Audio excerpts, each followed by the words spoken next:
récemment, d'ailleurs, je finissais les écoutes tout à l'heure, au midi, dans l'émission Intime et politique, des podcasts qui s'appellent Juste avant, avec ta fille de 14 ans, que je trouve super. Voilà. Lydie, je te laisse un petit peu la parole sur une première thématique, peut-être comment on politise l'intime finalement. Pour répondre à ta question, comment on politise l'intime, c'est juste une question de prisme et de volonté, finalement. Alors, qu'est-ce qu'on entend par intime? Souvent, quand on parle d'intime, on pense immédiatement aux questions de sexualité au pluriel. Mais en fait, l'intime, c'est pas que ça, c'est le rapport au corps, le rapport même à la nourriture, comment est-ce qu'on s'alimente pour correspondre pas à une norme, ça va être comment on accouche,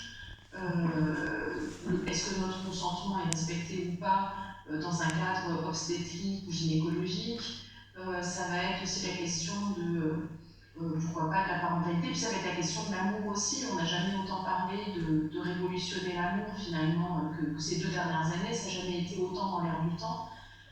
C'est notre appréhension aussi et surtout de l'hétérosexualité. On n'a jamais autant remis l'hétérosexualité en question que depuis MeToo, faut être clair, c'est vraiment là, c'est quelque chose qui était historiquement déjà là, où on retrouve le questionnement de l'hétérosexualité, l'hétéronormativité, est-ce qu'il faut sortir ou pas de la sexualité, est-ce qu'il faut faire la grève du sexe, je veux dire, c'est des choses qui sont en ce moment dans nos questionnements collectifs, en ce moment par exemple la sortie de la sexualité,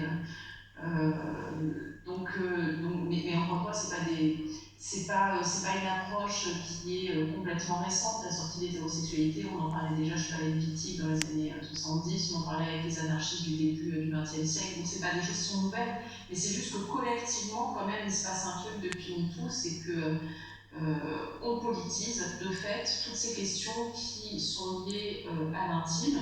Alors quand je dis on, c'est majoritairement les femmes quand même, il faut être clair.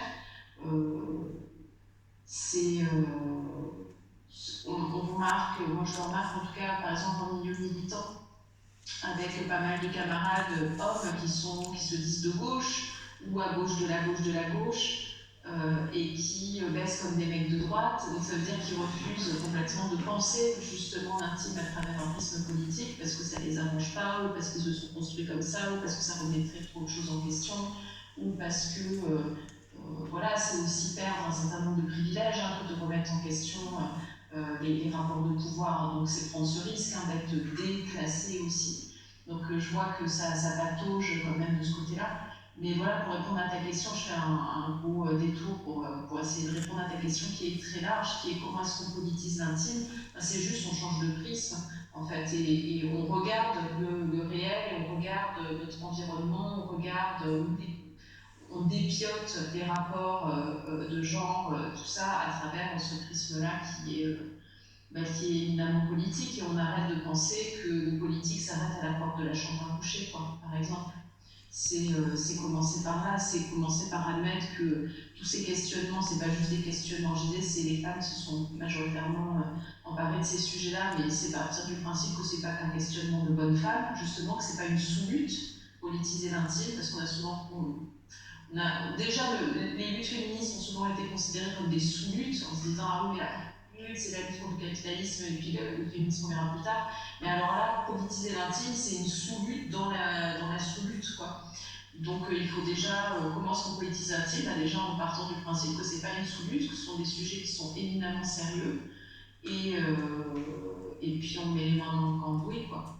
Est-ce qu'il y a un outil finalement que tu trouves plus pertinent qu'un autre dans ta militance?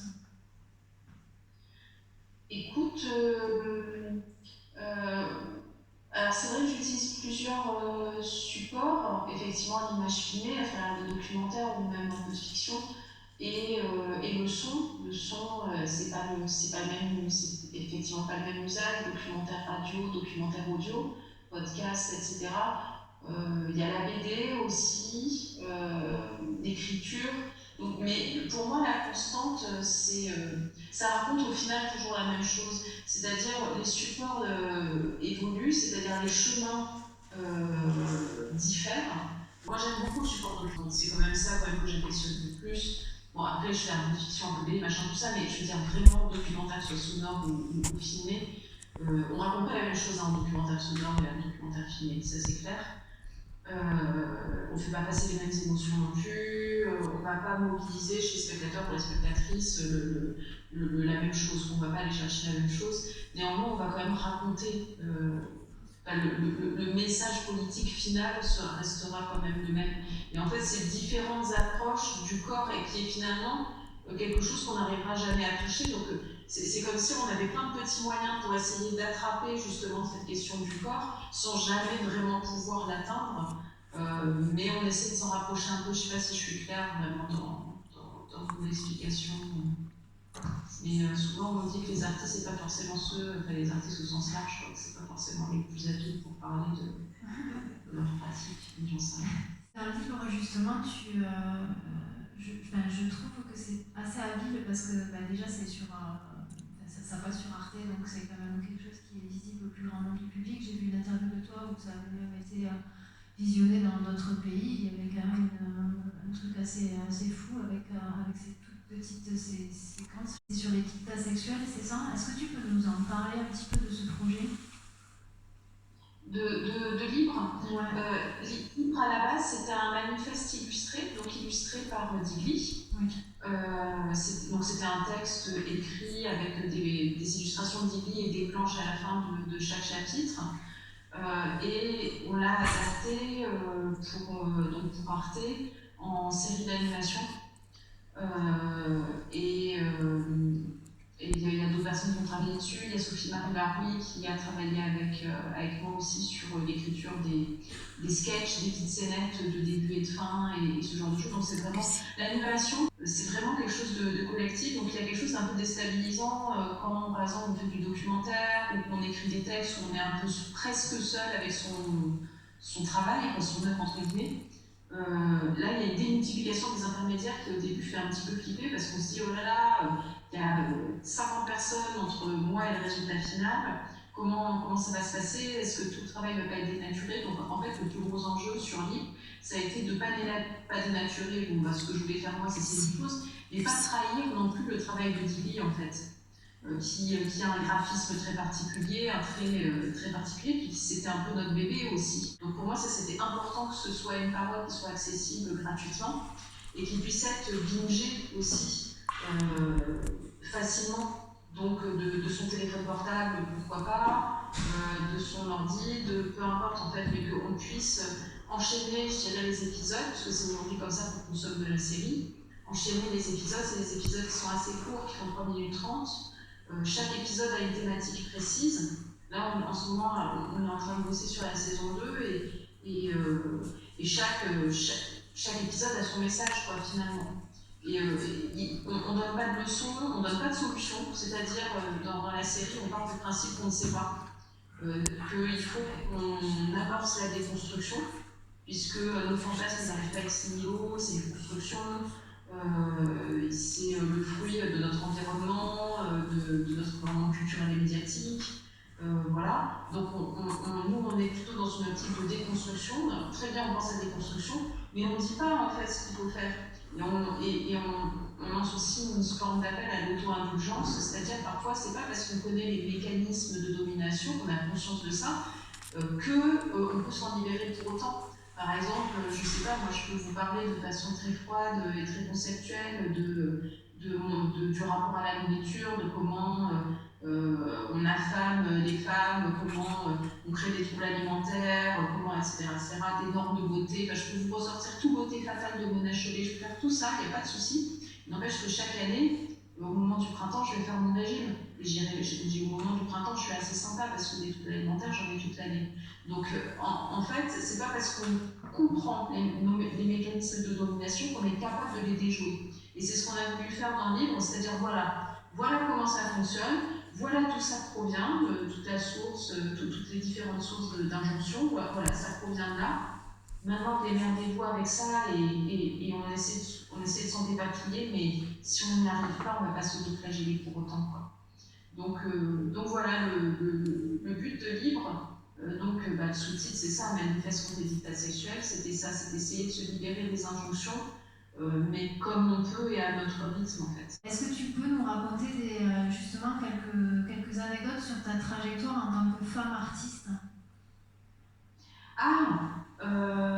Tu veux dire au niveau des obstacles que j'ai pu rencontrer Tout à fait. Ouais, par exemple. Du fait d'être femme en fait. Oui. Écoute, alors, ce qui est. Alors moi ce qui m'obsède, c'est la question de la légitimité et le fait de ne pas me sentir légitime. Ça, tu vois, et ça, je pense que c'est un truc qui est quand même typiquement féminin, parce que s'ajoute en plus chez moi la difficulté supplémentaire qui est le dictat, le stigmate, plus particulièrement la stigmatisation d'avoir. Après, je suis pas la seule ce soir à cette table, on est plusieurs à être dans cette situation, mais donc je sais pas ce que vous direz aussi, mais il y a quand même le stigmate de culte qui s'ajoute me concernant, dans le sens où le fait de m'exprimer publiquement sur les questions de sexualité, mais aussi d'avoir, et même si c'est il y a 20 ans, en fait, il n'y a jamais de prescription pour ce genre de choses, mais le fait quand même d'avoir montré mon cul, il faut être clair, il y a un peu plus de 20 ans maintenant, c'est quelque chose qui viendra toujours décrédibiliser, quoi qu'il en soit, ma parole. Et il y aura toujours des personnes pour me le rappeler. Alors quand je dis des personnes, c'est majoritairement des hommes. Je ne vais pas faire de généralité, mais c'est quand même souvent ça. Hein. La réalité, c'est souvent ça. Et pas les jeunes hommes. C'est des hommes, ma génération et au-delà, en fait, on va dire. Du côté des jeunes hommes, j'ai beaucoup moins de problèmes. Je vois par exemple, j'ai des étudiants qui sont des jeunes, des jeunes hommes. Je vois qu'ils prennent beaucoup plus au sérieux au final que les gens qui sont plus âgés que moi. Donc je dirais que pour moi la principale difficulté c'est la question de la légitimité, et que au-delà de ma pratique, on va dire artistique au sens large, là où je le rencontre pas mal, c'est justement plutôt sur ma place à l'université. Tu vois, ça c'est un truc qui fait que j'ai toujours l'impression de ne pas être là où il faut. Il n'y a pas très longtemps, c'était un peu la nouvelle de ces 2 dernières semaines, mais j'ai été qualifiée pour être maître de conf, parce que pour être maître de conf, les qualifications, machin, tout ça. Et franchement, c'était un truc, j'aurais pas parié 100 balles dessus, parce que j'étais persuadée qu'on allait me dire de dégager en fait. Et qu'on me boucherait toujours, qu'on me barrerait toujours le passage et tout ça. Donc en fait, pour moi, j'ai pas vraiment d'anecdote extrêmement précise, j'en ai 150 000 en fait.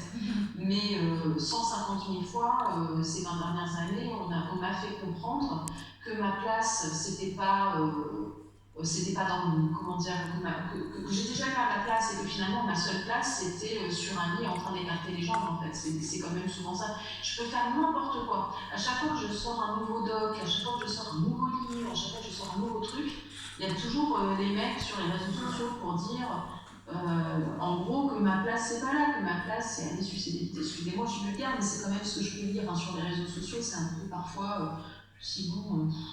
Voilà quoi. Donc il y a quelque chose qui fait que même quand on tourne droite dans ses bottes, et même si on est sûr et certaine de ce qu'on défend, il n'empêche qu'à force d'entendre une fois, 1000 fois, 150 000 fois qu'on n'est pas légitime et que notre place c'est sur un lit en porte-jartel, et ben ça finit parfois par rentrer dans le cerveau, on se dit oui, non, excusez-moi d'exister, est-ce que j'ai vraiment ma place là? Vous m'avez qualifié, c'est vraiment très urbain de votre part, parce que franchement, moi aussi je m'envoie des fleurs et une bouteille de champagne, quoi.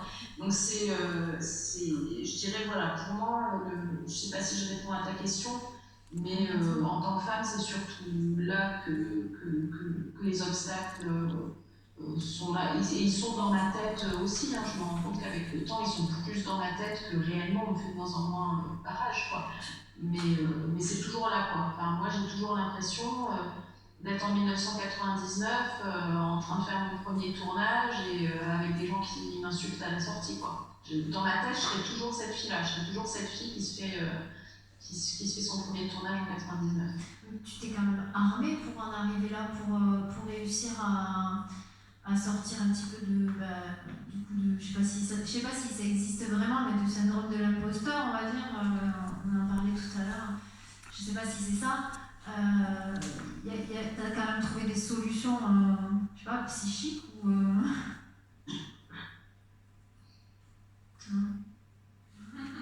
Pas vraiment, en fait. C'est une soif qui sera jamais, tu vois, plus de sport. C'est sans fin en fait, c'est-à-dire parfois tu peux avoir des revalorisations, des petites victoires, tu vois, tout à l'heure tu citais la sélection Albert Londres, j'en revenais pas, tu vois, pour moi c'est une reconnaissance. Le coup de la qualification c'est une reconnaissance, c'est une validation. Le fait d'avoir un prix ou des trucs comme ça c'est une reconnaissance, mais en fait, à chaque fois je me demande toujours si c'est pas un malentendu, tu vois. Il y a toujours un truc où je me dis ah ils l'ont fait pour me faire plaisir, ou ils m'ont donné à moi parce qu'ils avaient envie d'être trop beaux. Il y a toujours un truc où je me dis ah c'est super, donc je frime un peu sur le coup parce que je suis un peu une frimeuse par moment. En fait j'aime bien de temps en temps être là ouais quand même ça claque et tout. Et en fait quand je rentre chez moi je me dis mais je l'ai mérité ou pas ouais, à chaque fois je me dis c'est un malentendu quoi. Voilà, petite histoire mais qui a rien à voir, qui a tout à voir. Mais je me souviens d'un jour, je passais un oral, c'était pour le master parce que j'ai repris mes études très tardivement, j'ai repris mes études à 30 et des bananes. Et donc il avait fallu que je valide mon master et tout ça, et un jour j'ai passé un oral de génétique alsacienne, donc hyper chiant comme la pluie, mais bon voilà. Et je passe l'oral et il met 18, et il m'annonce, normalement il ne sait pas forcément, il m'annonce, il me dit bah, je fais 18, machin, tout ça.